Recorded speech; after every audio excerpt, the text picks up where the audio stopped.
Today's contingency is brought to you by Damian Lujano, Agamemnon Contingency. Think Mark, if I told you to imagine an alien warrior, one who once came to Earth as a conqueror, and even managed to kill several of the strongest heroes on the planet, one proud of his heritage and would do anything to hold on the pride of his race, but through the love of a human woman would become a true defender to the world he once sought to claim, and above all else, has an amazing mustache.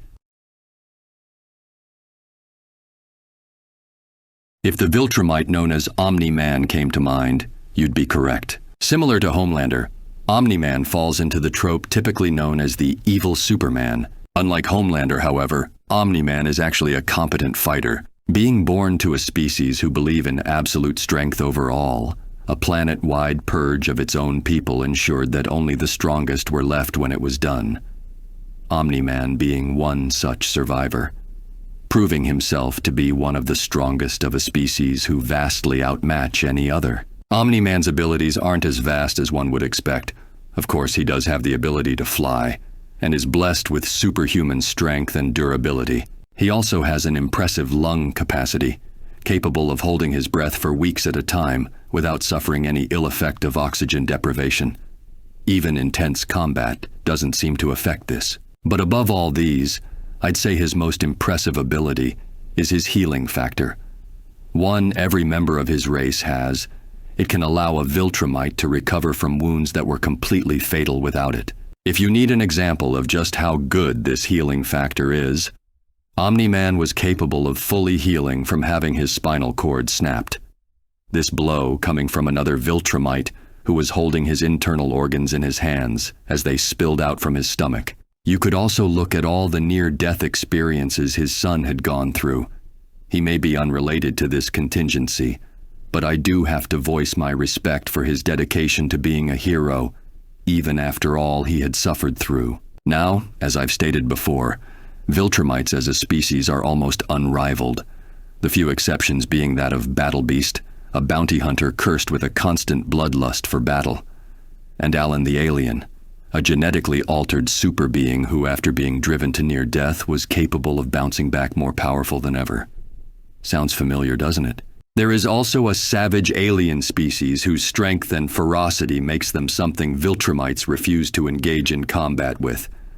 However, due to their nature, I'll exclude them from possible contingencies as they seem to be a bigger threat than an asset. There's no doubt that Omni-Man's strength is impressive, but that pales in comparison to his speed. Not only is he capable of traveling between countries in moments, he is even capable of flying at an interstellar level. He is even capable of weaponizing that speed, moving fast enough to ignite the atmosphere around him through the use of friction, and can cause high-impact explosions with his body alone. When facing Omni-Man, it is vital I put my best foot forward, as any misstep would likely end with my head rolling on the ground. Fortunately for me, despite all the strength and speed at Omni-Man's disposal, Viltrumites have an incredibly exploitable weakness, their incredible speed being a double-edged sword.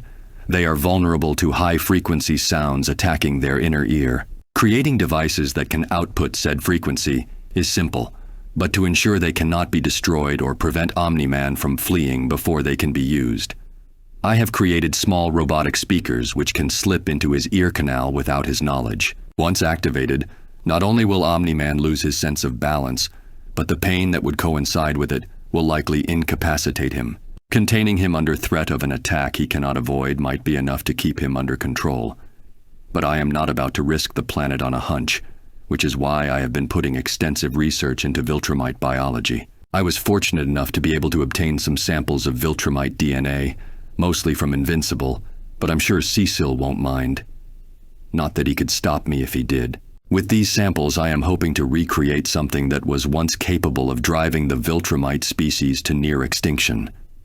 A virus that not only had a high mortality rate, but should the Viltrumite survive, they would find themselves severely weakened if not outright depowered. That said, all I have to work with is the knowledge that it existed, and that Invincible had not only managed to survive it, but got his powers back as well.